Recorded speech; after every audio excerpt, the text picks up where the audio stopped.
we'll move to the next session. We'll want to have Mr. Sanjiv Paul online, isn't it? So hopefully that happens as well. But with that, I'll start with the introductions and call on stage our panelists. Let me first invite Captain Prashant Widge, from who's the head of responsible ship and ship recycling at AP Moller Maersk. Prashant, welcome. Mr. Derek Michael Shah, who is the Senior Vice President and Head of Green Manufacturing and Development at Larsen and Toubro Limited. Derek, welcome. Ms. Neha Verma, who is the Director of Ministry of Steel. Neha, welcome on the dais. Mr. Sanjiv Paul, who is the Vice President of Safety, Health and Sustainability at Tata Steel and a well-known figure as well. Sanjiv was supposed to join us in person, but unfortunately had a health issue, and he, I think, has kindly agreed to kind of join us online as well. So that's great to have him.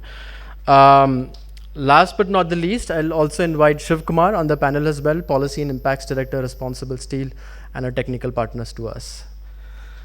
Great.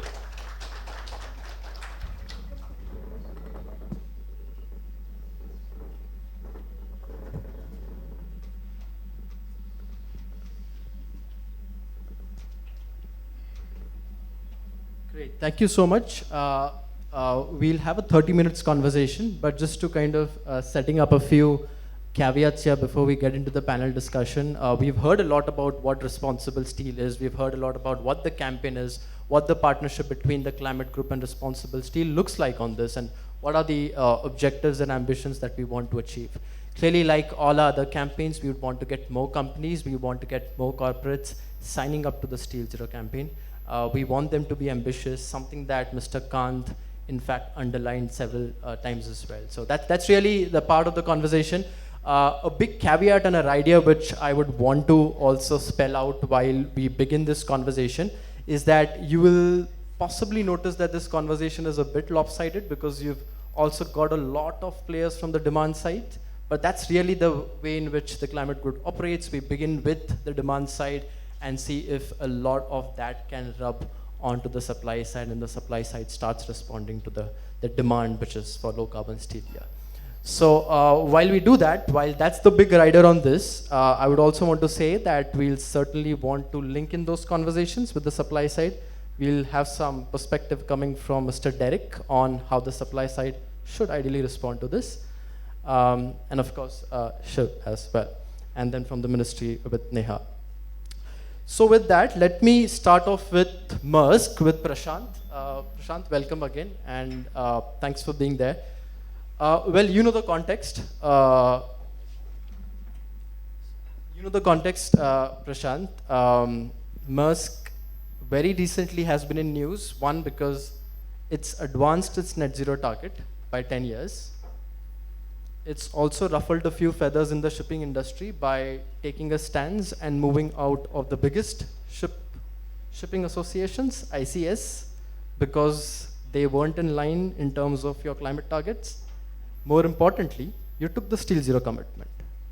So, Prashant, are you pursuing a pie in the sky, or are you really confident? How are you confident about meeting the Steel Zero commitment? Can you weigh in on that? Yeah, thank you, Atul. And let me just start out by saying that we've heard some very distinguished guests today, and I think it's a no-brainer that climate urgency is real. For us at Maersk, for a century-old company with operations in 130 countries, we started out with setting a carbon neutral target of 2050. We clearly knew that that was something which would not have been good enough. And 3 years after we did that, as you rightly said, Atul, we anticipated that by 10 years, and today are having an ambition to be carbon neutral by 2040. When we did that, we started with prioritizing by severity. And as part of that, we were very clear that looking at scope 1 emissions, which were dirty fossil fuels from our ships and the emissions thereof, we worked on finding alternate fuels and at the same time also invested in building ships that were then powered with alternate fuels. So next year, we will have the first ships with alternate fuels at sea, and that's how we are creating some ruffles in the shipping industry, as you say, Atul. For us, the very next aspect and looking at scope 3 was steel. And the moment we started to look deeper, and it was a year of due diligence before we reached out to Climate Group, we knew that steel is integral to the shipping value chain. We use it for our ships, for our containers, for our warehouses, for our terminals, and then so on and so forth. And in that context, working alongside Steel Zero, understanding what their ambition level was found to be very much in sync with what we were aiming for. A key element there that actually made us go ahead with this decision was that Climate Group's Steel Zero, in partnership with Responsible Steel, was a unique initiative that was covering the entire value chain. And that is not something which we see every now and then. We always have the demand side on one side of the table, and then you have the supply side, and they probably do not speak as much as they should be. And that, I think, has been clearly what we are looking at. In terms of achieving the targets, from the meeting, from our session today, I think I'm very confident on what we've committed to for 2030 and 50. And the ecosystem that we have, the willingness that we have on collaborating across the entire value chain is what makes us believe that that's something which we will be able to achieve. Thanks, Prashant. So from one end-use sector, which is the shipping industry, I can't imagine shipping industry without steel. Absolutely, and Prashant, that's absolutely commendable to see. And a company like yours to kind of step out and say, well, all the steel that we'll be using in the next decades or so will be low carbon steel. I think that's a commendable step forward. Moving from one end-use sector to the next end-use sector, Shiv, I may come to you. We'll come to standards and certifications and what kind of reconciliation is needed there as well. But maybe on the auto industry, some of the facts which are coming together, the auto sector will be driving the growth of steel industry. It is kind of been reported by 2025, for every 1,000 people, we'll be having around 72 vehicles in India. Now that's a big ambitious jump, right? Also in terms of just the kind of pressures that it puts on emissions, because there's going to be more vehicles on the road. Every car in India on an average needs around 700 kgs to around 1,000 kgs of steel. That's really the ballpark there, which means for every car on the road that you have, we'll approximately be having around 1.85 tons of carbon dioxide, and that is just the carbon that's emitted for production of the crude steel, right? Not even the emissions that kind of account for the steel which is needed, which is generally in a finished nature. So what are your lessons from your engagement for the auto industry, knowing that this is an important sector that needs to be tapped and will be a growing industry sector as well? Yes. Yes, that's a significant topic of discussion happening around the world, Atul. Recently, we had an engagement with the Automobile Association Group in Detroit, where the largest automobile producers of the world, in particular from US, were there. You mentioned in terms of the number of vehicles, you mentioned in terms of the pollution aspects and all of that, but there are two, the way I see it is there are two important directions in which the auto industry is moving towards. One is weight reduction, reducing the weight of the vehicle itself. The other one is, of course, increasing the fuel efficiency and the type of the fuel that is used. Steel plays a very integral part in both of these objectives. In terms of weight reduction, we have Mr. Sanjiv here, who can probably elaborate a little bit more. You have advanced high strength alloy steels, you have ultra high strength steels. These are all used in specific areas of automobile, whether it is the conventional gasoline cars or whether it is EV. This has a big role to play. In addition to this, there are certain properties of steel, such as non-grain oriented steel, which has magnetic properties on all directions. So that makes it very useful and viable in BEVs and hybrids and all of that. But in terms of targets itself, what is happening in the Europe, for example, is they have decided to phase out all gasoline cars in the next 10 years, right? And there's a target now. The current target is about 90 grams carbon dioxide per kilometer. This is in Europe. That target in India, I think, is about 120 or 130 at the moment. And what India's target is, I think, is going to be 113 kilograms by 2030 or 2025. So you can see this difference in the scale. Globally, in the global West, the target is to achieve, starting from 90, going on all the way down to 10 kilograms carbon dioxide per kilometer. This is the European target. So you can see to achieve from current levels of 90, which is in the Europe, and 130, 120 in India, all the way down to anywhere close to 10 or 20 is a very significant exercise. And steel in all of this plays a very huge role. And that's where I think the efforts of climate group plays a significant role.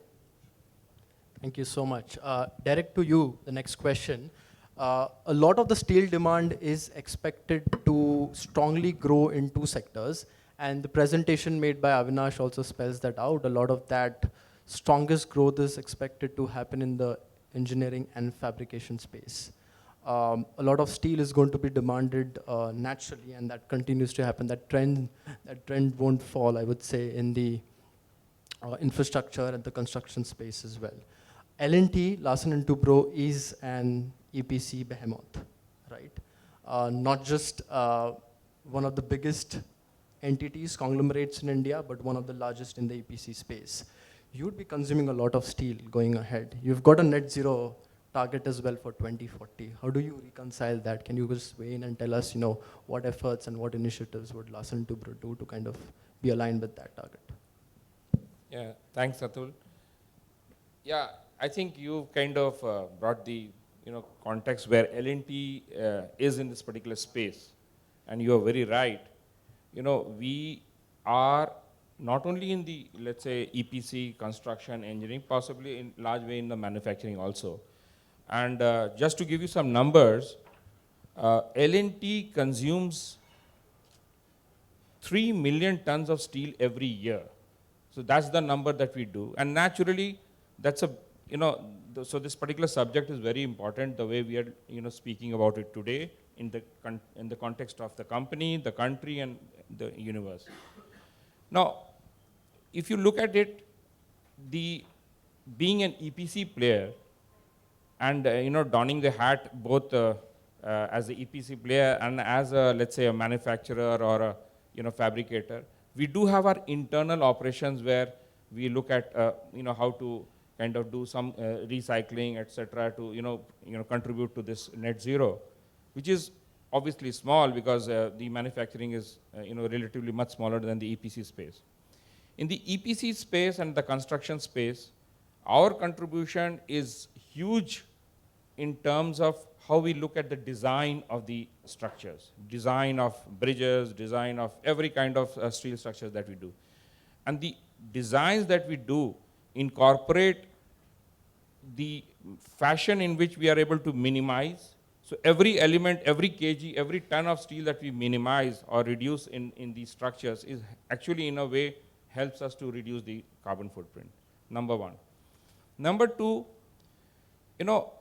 at the end, I have been watching since morning, there's a particular common theme that is being spoken about, the ecosystem right from the end user to the EPC guy to the end to the steel producer. And naturally, we play one part in the value chain, and in this, we look forward, and I was having a discussion with Madam also before this, that we need to kind of bring in this kind of a collaborative effort right from the end user.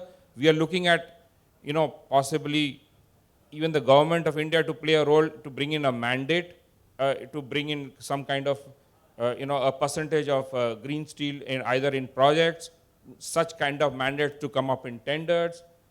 We play our role to, procure that steel, design that particular thing into the thing. And naturally, with this demand coming in, we are looking at the the supply side where steel producers, Sanjiv, my good friend, also being, trying to bring it. So if this entire ecosystem works in it, L&T plays a part in it, we try to do whatever we can do.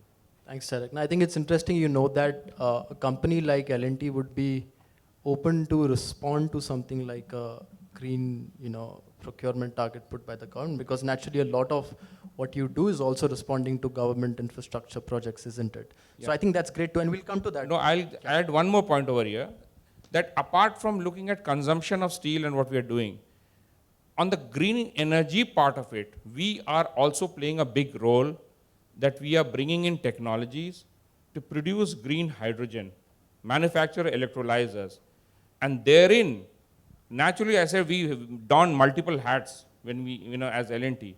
So while there's the construction part where you focused upon, we don another hat where we bring the technology, we manufacture electrolyzers, and also produce green hydrogen in a big way. Sure. Thanks, Tarek.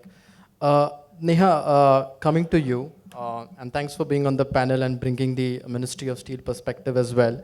The government of India is targeting a crude steel capacity of around 300 million tons in the next 8 years until 2030. At the same time, we've also the government which wants to be a net zero economy by 2070. Ambitions of the country have to be underpinned by more steel coming into the economy. I think that's a point that's been driven by almost all speakers.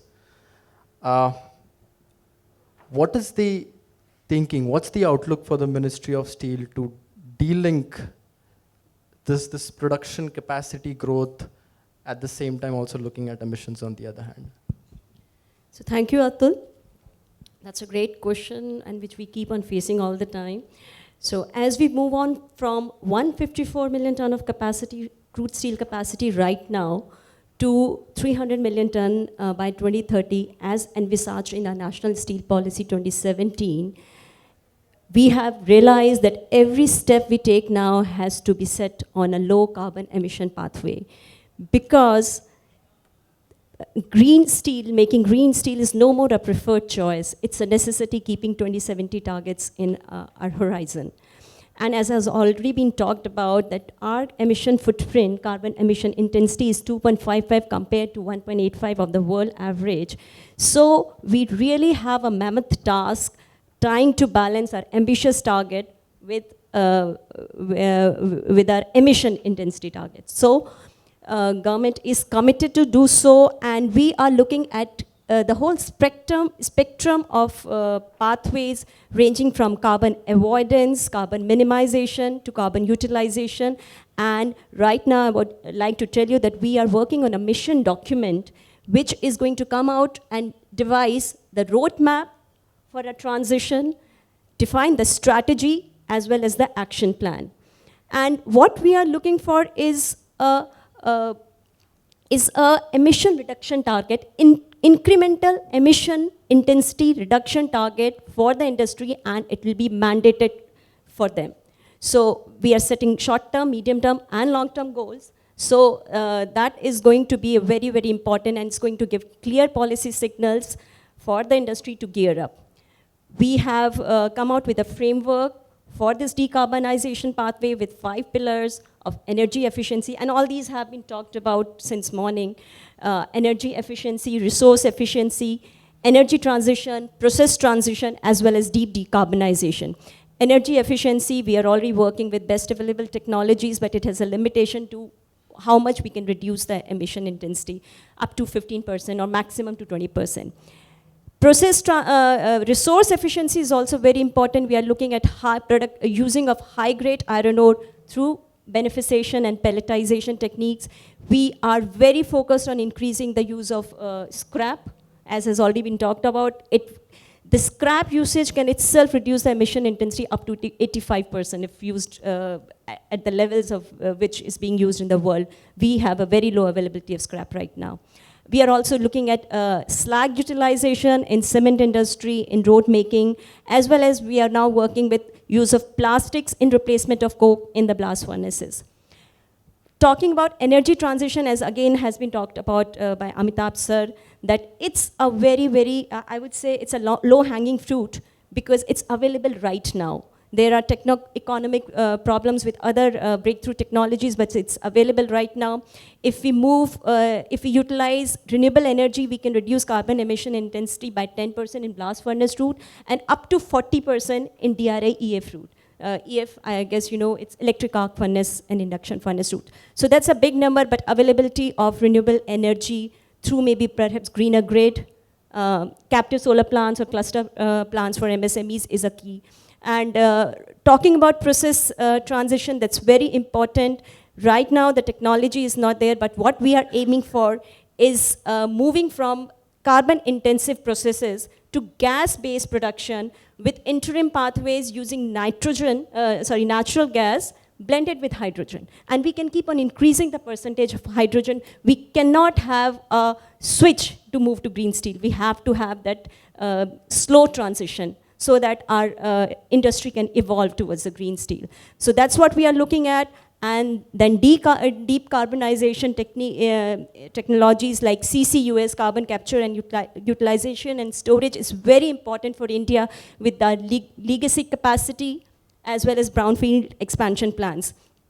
Breakthrough technologies, innovative disruptions like use of hydrogen in green steel making or molten oxide electrolysis, Sarna process of Tata's.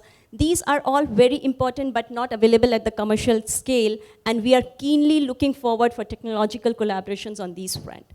So we are right now working closely with the industry, nudging them to make the transition, providing the key enablers to them, talking to them. We are also coordinating with other various ministries like MNRE, Ministry of Power, MOE, FCC, Niti Aayog, Bureau of Energy Efficiency, etc., to make all this happen and to make the transition smooth. As well as we are working on R&D, technological collaborations, joint ventures, etc., and developing a policy framework for all this to happen. So perhaps that answers your question, but yes, Ministry of Steel is very serious about it. Thanks, Neha. I think it clearly says that different dimensions of this puzzle have been thought through, and hopefully when it comes out, the Green Steel Mission, you'll all want to kind of at some stage also as an industry input into the process as well, if that's an open process. With that, let me invite Sanjiv. Sanjiv, first of all, thanks for joining us. Hope you're feeling better today, and thanks for taking time. I think I'll keep this short. You pretty much would anticipate the question because one, Tata Steel is one of the biggest producers and one of the progressive ones as well. With all the conversation, with all the ambition that we have heard today, how would Tata Steel respond to this demand? And how are you planning to respond to this demand? Thank you, Atul. Am I audible? Yes, we can hear you. Go ahead. Thanks. Okay, so let me first of all congratulate Climate Group as well as the Responsible Steel for launching Steel Zero in India. I happen to have the good fortune of being part of Responsible Steel. I'm on their board, and happy to see Shiva here. Happy to see some known faces on the dais. Not being able to come is my loss, and my apologies for not being physically present there in Delhi. So as far as responding as a supplier to many of the customers, I see Derek there. Anirban probably is not there today. Prashant is there. If just these three sectors started buying low carbon embedded steel and started sharing the pain of the steel maker, I think most of the problem of the transition of steel to a low carbon economy would be solved, because they are more or less 60 to 70% of the consumption of steel in the entire world. It costs around $1 billion to set up 1 million ton of steel capacity. And India is an unenviable position where it will be actually adding around 2 million tons of steel capacity every year till the year 2030. And as Ma'am Neha has also said, that it's a hard-to-abate sector. Mr. Kant said it. It's a hard-to-abate sector. Not economically viable technology is not as yet available. So the technologies that we would be using to set up these technologies, not just till 2030, I think even further till 2035, will all be high carbon intensive technologies. And those will all be high carbon intensive assets that we'll be putting in. That is why I think policy as well as customer play a huge role. To put in deep decarbonization technologies starting now, there will be an additional cost to produce steel by around $100 to $130 per ton of crude steel, which is 25% additional cost as of now. Our customers will need to share some of this pain. Happy to see these customers here who are willing to buy low carbon embedded steel. Happy to see the government of India on the dais, because there will be policy framework required to ensure that there is a level playing field in terms of a carbon pricing mechanism, which is available, which is applicable to the entire industry, and not just the one who's more conscientious and looking to make that sacrifice on his EBITDA margins to produce greener steel. We will require a regulatory framework around the taxonomy of green steel. After all, what is it that we are going to call green steel? Because if you produce it through the secondary steel making routes, as Man said, that the steel intensity is 0.4 to 0.5 ton of carbon dioxide per ton of crude steel. But if you produce it through the primary steel making route, which is 70% of the steel making capacity in the world, that is 2.5 tons of carbon dioxide emission per ton of crude steel. So how do you ensure that the primary steel maker is willing to invest in the low carbon technologies to produce greener steel? You require a level playing field and a very credible, comprehensive carbon pricing mechanism is necessary for that. Protection of your own market, like Europe is putting in a carbon border adjustment mechanism, that might be required. You will need to have public procurement, Derek alluded to that, to buy low carbon embedded steel. But again, for all of this, you need a definition on what green steel is. How much carbon or how much embedded carbon is what you would call green. So these are a few intractable questions that need to be answered. And I think these are questions as good as any to be asked at a program like the launch of Steel Zero in India. Great, thanks Sanjiv. I'll pick up a point from there. I'm extremely conscious of time and we'll possibly have to play a rapid fire here. So please excuse me for that. But I'm going to pick a point from what Sanjiv mentioned. We are working towards a common goal, which is decarbonizing the steel industry in India. He also mentioned about a common pain, and some of that pain needs to be kind of borne by some of the industry players, which is the end consumers here. So 30-second answers, Prashant. Are you willing to take some of that pain and pay that extra premium? And that question also goes to Derek.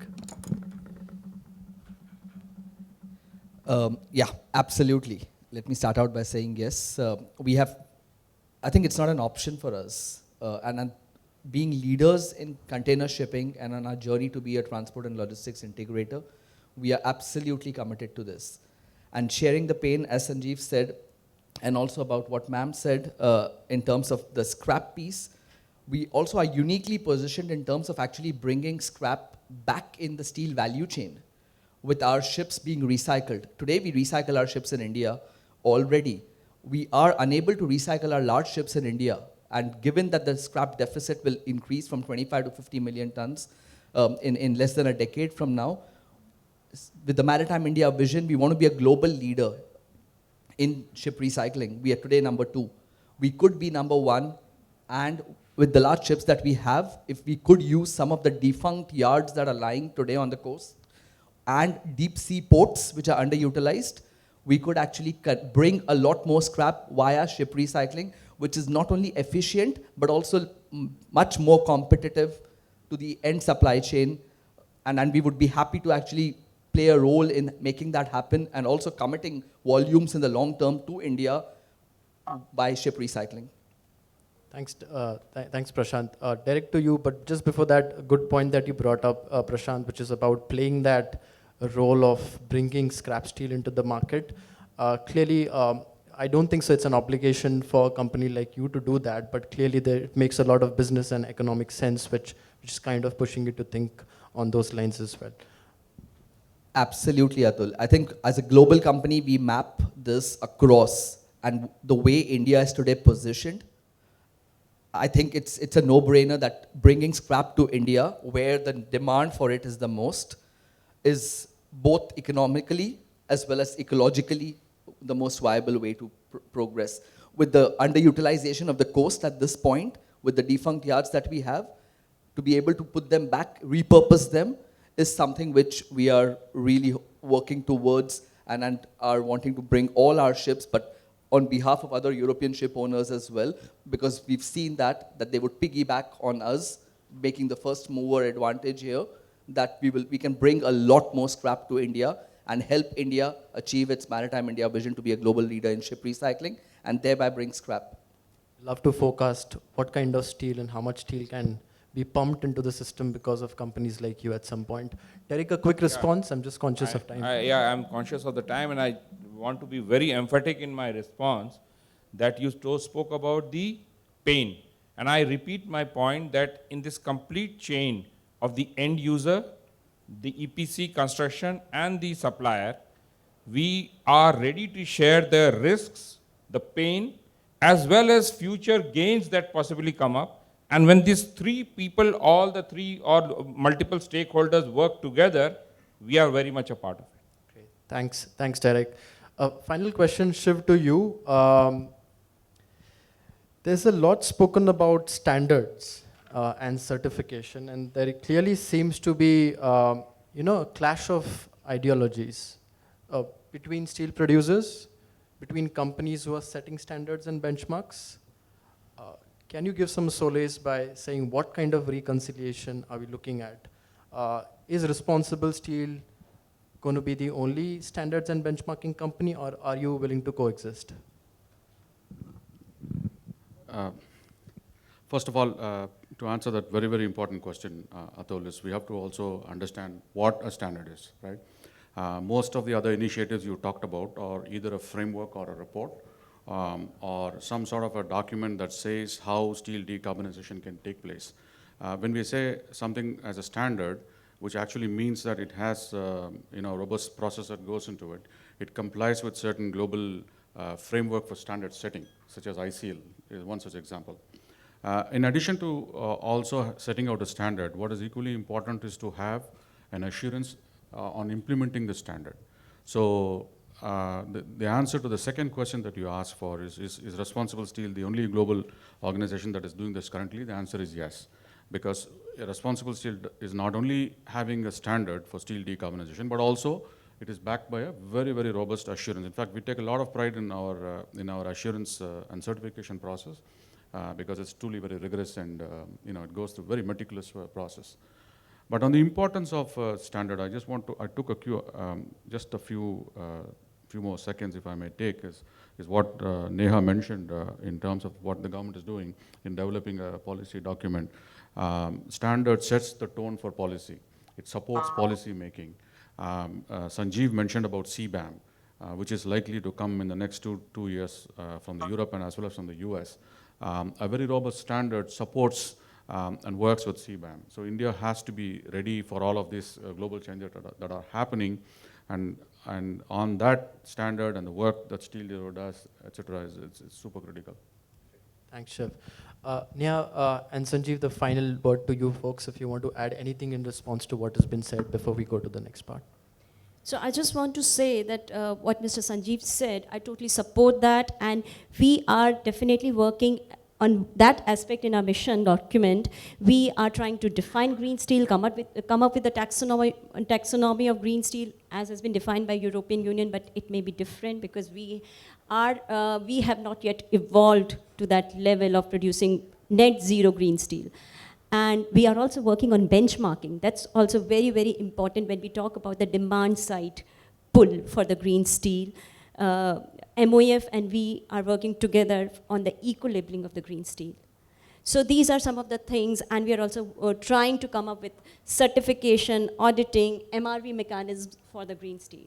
So these are very essential to kick up the demand side, because unless we have these things in place, how will you really cater to the need of the industry or the manufacturing units for the green steel? So that's what Thanks, we are doing. Neha. Thank you. Sanjiv, final thoughts? Well, it's music to my ears when I hear my customers say that they are willing to share the pain. It's music to my ears when the policymakers say that they are willing to listen to the policy requirements to accelerate our movement, our transition towards a low carbon economy.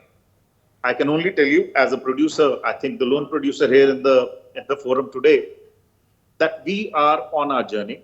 In fact, our chairman in the AGM just last month has announced our net zero targets as 2045. The Prime Minister has said that no fossil fuel in India by 2047. So we need to be net zero just ahead of that. So we are not even waiting for a target of 2070. We would look to be net zero much before that. And we are not, it is a multi-generational kind of a target. We are not saying that this is going to happen only by 2045 or 47. We have taken intermediate targets as well. There are intermediate targets for 2025, which are announced. It's a 25% reduction from our current footprint and around a 30% reduction by 2030. At a point in time when our absolute emissions are actually increasing. This is emission intensity reduction that we are talking about. And this is going to come at a cost for us. It's an EBITDA sacrifice that we are going to make. And if my customer and the regulator is willing to support, it makes the transition more that much less painful. Thank you. Thanks, Sanjiv. Thanks for ending on that encouraging note. So with that, we close the panel. I won't take the pain to summarize the conversations, but it was lovely chatting with each one of you and bringing that perspective on board. With that, we've got a final thing. We've got a quick pep talk from Sarbojit Pal, who's the representative from SEM Clean Energy Ministerial, who will, you can take the dais, Sarbojit, who will give us a sense of what SEM IDDI is doing, but also how does he see a demand side campaign like Steel Zero kind of, gelling into all of that. Sarbojit, just mindful of time, 3 minutes. Yeah, I think, I very well recognize, Atul, that I'm between everybody and lunch. It's not a great time to be here on the podium, but I think I'll let aside any slides that I had to kind of do the framing and give you a high-level overview with regards to what else is happening in the international landscape and how and why this kind of an effort that Steel Zero Climate Group is leading and Steel Zero in particular is so very important. I think you can keep the slides off, not required. The Clean Energy Ministerial, just to kind of give you a 15-second overview, is a government-to-government collaboration platform of which Government of India is a founding member. And within the Clean Energy Ministerial, there are 22 different global initiatives which governments are leading. One of them is an initiative on industrial deep decarbonization. And this became a cause for concern for the member governments sometime in 2018, when some members brought to light that this is a topic which requires adequate international attention. So this initiative within the Clean Energy Ministerial was kind of conceptualized since then and launched in 2020, early half of 2020, to stir up the demand side action from the governments. So essentially bring to this, bring to stage governments and government commitments to procure green products. And that's not just for steel. The focus has been on steel, on cement, on concrete to begin with. And then of course there are a host of other hard to abate sectors which are also under consideration. Why it is particularly important to kind of acknowledge the effort that you are taking right now is that what started off in the government context and in the policy making context where there was not much policy attention being given, from that conversation 3 years ago to today where we are, where even the private sector, whether it's on the demand side of steel use or the production of steel, and Mr. Narendran from Tata Steel has been part of that launch initiative for the industrial decarbonization initiative. There is a synonymous message that we are hearing. like, from across the board. And I think that is very, very welcome to hear. From the government side, we now have Government of India, we have the Government of UK, we have the Government of Germany, we are the Canadian government, we have now strong commitments or indications of interest from the US, UAE, Japan, and a host of other countries who are now forward-leaning to say they will put up on the table, alongside all these commitments that members of the 23 members of Steel Zero have already made, that governments would also commit to buying or procuring X percentage of green steel by Y year. And that discussion right now is ongoing between governments at a federal level. But it's easier said than done, because at a federal level, a commitment, how it translates into subnational commitments, whether at the provincial level, at the cities, and because governments don't procure steel directly. They procure bridges, they procure roads. So how this translates into actual numbers and actions, this is where we currently are in the discussions as part of the Clean Energy Ministerial's Industrial Deep Decarbonization Initiative. I also kind of bring to light here that this initiative, along with all the other SEM initiatives, will be coming together at the Clean Energy Ministerial meeting, which will be taking place in Pittsburgh this September, under the banner of the Global Clean Energy Action Forum. And that is where a lot of these commitments which I mentioned, governments would be putting onto the table. So please watch the space for the government action, and also for those, I know that many of you in the room and also kind of listening in are going to be there from the private sector side as well. Please bring to the table, as Climate Group is putting together the Steel Zero action, your actions for showing that you are taking the leadership role alongside the government on their action. So I leave you with these thoughts, and thank you once again for inviting, and congratulations for this launch event today. Thanks, Sarbaji. Thanks, everyone. And I think that's pretty much the close of the event, and we'll draw close. Finally, I just want to thank all the supporters for the Steel Zero project here in India. Of course, Responsible Steel as a partner, KPMG as a technical partner to us, Set Fund, India Climate Collaborative, and Shakti for sure.